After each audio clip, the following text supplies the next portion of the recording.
now the concrete set overnight in the mold, and I'm just going to clean.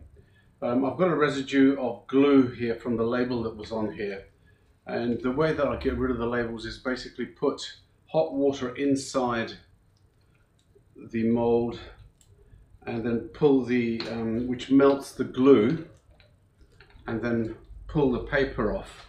And sometimes you need to scrape it a little bit, and then but there's still a bit of a residue on there. It doesn't come off 100%, so I use a bit of terps, which is 100% liquid hydrocarbon and mineral turpentine, and that just will get rid of this nasty sticky residue on here.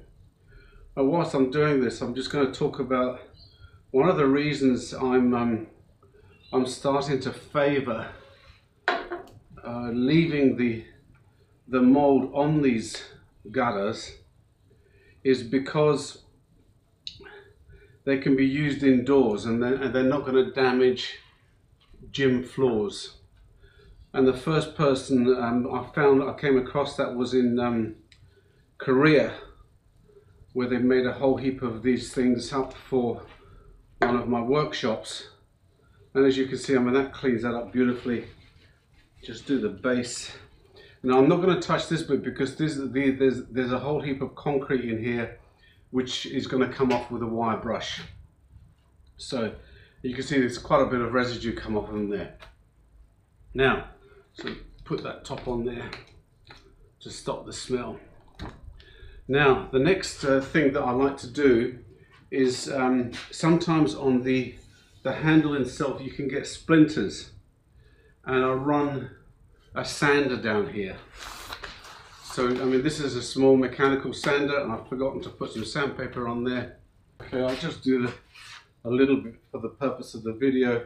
But you can see there's some concrete and stuff down here, and I'll just do it as a little bit as I say, and you'll see that it will clean the bamboo up.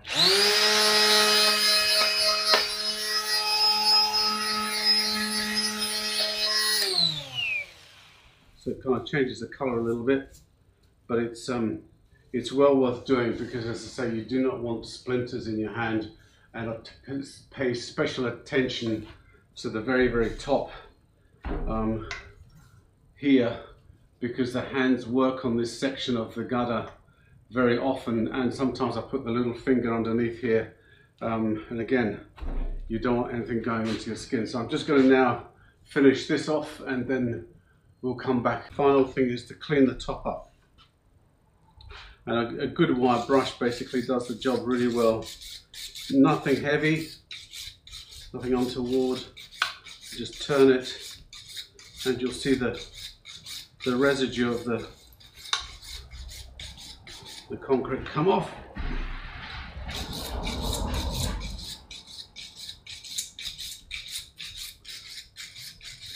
It cleans it up really nicely. It only takes a few seconds.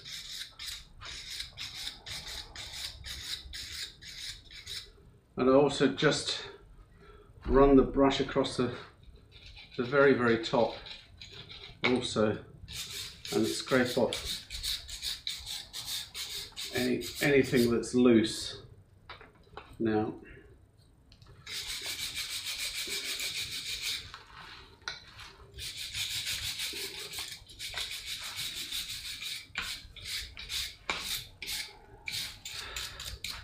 there we go. So now that's basically ready for action. I mean, if you want to, you can choose to drill or cut a hole in one of these tops and screw that on. Then it's perfectly sealed, and it's a very good indoor Gada. And as I say, the plastic really protects any gym floor covering that you may have, as the guys did so successfully in Korea, South Korea. So yes, finally, the only thing that I haven't mentioned is that I weighed this morning at exactly 9 kilos. So the concept of putting shot into the concrete mix definitely worked, and you know, I've got a much heavier Gada here than it would have been if it would have been just the concrete itself. So it's a two kilo difference.